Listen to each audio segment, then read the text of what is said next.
আমির হামজা কত ফুট পায় দেখেন। আমির হামজা বয়সে আমার চেয়ে 25 বছরের ছোট। সে আমার নামটা বলে ফজা।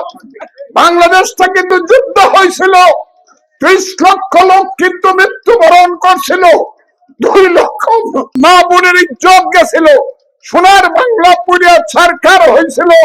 এই রাজাকারের বাচ্চারা মুক্তিযুদ্ধ যদি না মানুষ, পাকিস্তান যদি মানুষ, তাহলে পাকিস্তানে যায়, এটা বাংলাদেশ থাকবে।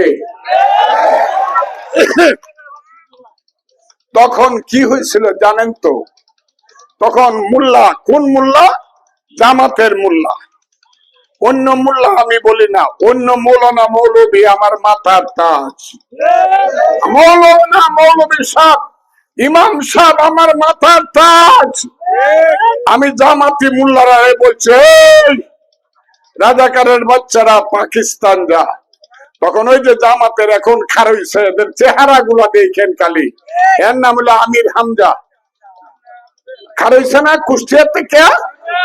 দেখেন তো কত বুট পায় আমির হামজা, কত বুট পায় দেখেন।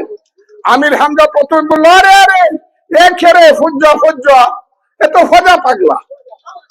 কি কইছে কিনা বলেন? কত বড় বেয়াদব। আল্লাহ বলছে কোন লোকের নাম বিকৃত করে বললে তুমি কবিরা গুনাহ করলা। আর সেই আমির হামজা বয়সে আমার চেয়ে 25 বছরের ছোট, সে আমার নামটা বলে ফজা পাগলা। সেই ফজা পাগলা বলল। তারপরে যখন আমি বলতে শুরু করলাম সমস্ত কথা, মুক্তিযুদ্ধের কথা যখন আমি বলতে শুরু করলাম, জাহাজগঞ্জের একজন কমান্ডার ছিল যে আমার দস্তখতে মুক্তিযুদ্ধে গিয়েছিল, তার নাম ছিল জগৎজ্যোতি দাস।